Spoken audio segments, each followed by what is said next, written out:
A survey conducted by Deloitte revealed that 90% of consumers accept legal terms and conditions without batting an eyelid. Not to blame any of them, these documents are designed to be tough to read. It would take around 86 minutes for you to have any idea of what you are truly signing up for when you click the I accept on Instagram. Lawyers put in a lot of work to make it as tough to read as possible to hide as much key information and legally get through. This is why Readability Checker gives them a tough to read rating. So when WhatsApp kept pestering you with this particular message for the past few days, you might have clicked agree and moved on to your priorities. But let's break down what actually WhatsApp did there.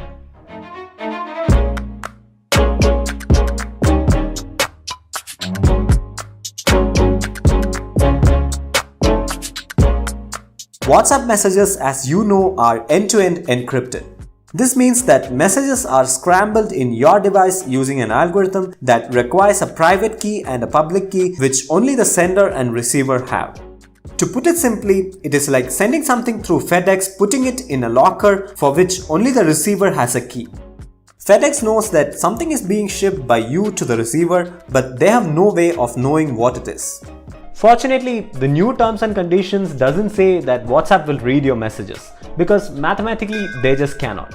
But then there are a million ways that they can intrude your privacy.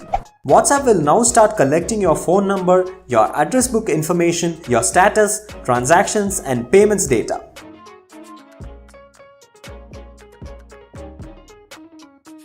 This means that WhatsApp can access what you are paying for, whom you are paying to, and how much you are paying for something. Oh, you didn't click agree till now? That's okay. WhatsApp can force that down your throat. Because if you don't agree the terms and conditions till the first week of February, you just cannot keep using WhatsApp. In fact, you might know that nothing comes for free, right? So if a software product claims to be free, that means that your data is a product. Let's see the science behind how they can turn your data into money.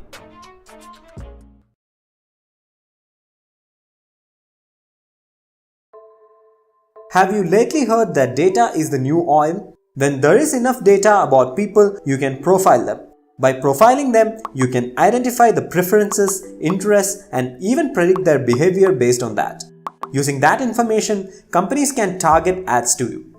The effectiveness of these ads are based on the conversions, which is the number of people seeing the ad to the number of people buying the product.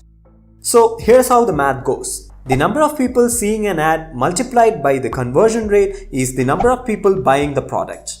If we rearrange a little bit, that means the number of people seeing an ad is the number of people buying the product divided by the conversion rate. The advertisers have to pay the advertising platform for the number of people viewing the ad, which is the number of people buying the product divided by the conversion rate multiplied by the cost per view for the ad. And if companies have to pay less for the advertising, keeping the number of people buying the product same, they have to increase the conversion rate, which is exactly what targeted ads do.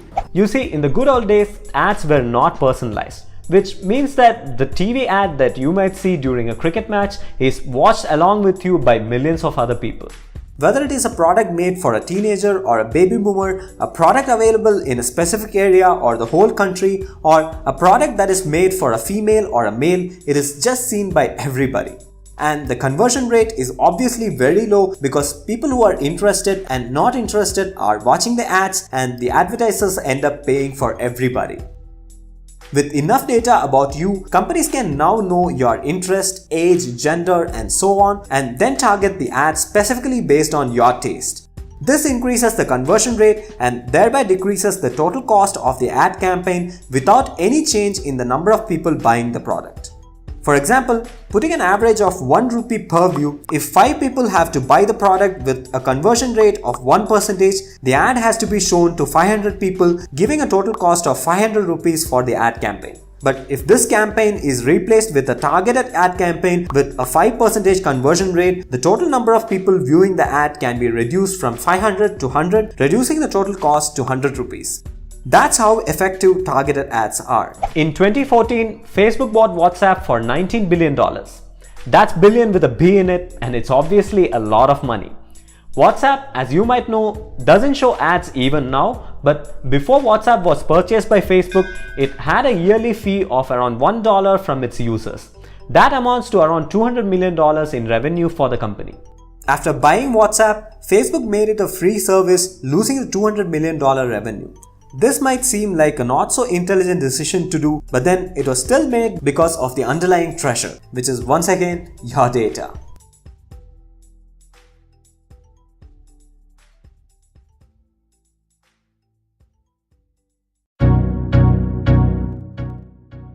Now, there are people who think that privacy doesn't matter because they have nothing to hide, but that is a fallacy. There are common threats like identity theft, manipulation through ads, discrimination, and so on, which can happen based on your personal information. Moreover, your data can be used to alter your thought process for political and other noxious motivations, which is pretty bad in my opinion.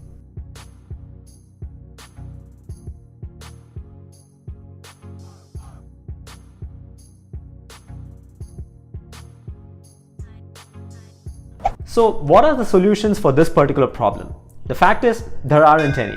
But then a lot of people suggest moving to Telegram or Signal as an alternative. So here are some factors to consider while migrating to Signal or Telegram over WhatsApp. First of all, the messages that you send through Signal are as safe as WhatsApp as they are end-to-end encrypted, but moving to Telegram is regressive because the chats you do on Telegram are not end-to-end encrypted unless you mark the chat as private, which 99% of the people won't do. While WhatsApp is not open source, the encryption algorithm of Signal and Telegram are open source, due to which you can check whether they are implemented properly. Once again, Signal and Telegram don't use metadata while WhatsApp does that, and Signal is a non-profit organization while the others aren't, which is a big fact when you trust a company with your private chats. But at the end of the day, if most of your contacts are in WhatsApp and not on the other platforms, you are in a way forced to use WhatsApp. What is more worrying is the fact that humans have cognitive dissonance, which is the stubbornness to not change.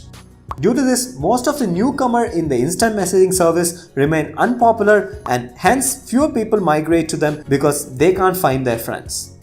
And that cycle keeps repeating. Unfortunately, if you're concerned about privacy, you shouldn't be using any of these services on the internet.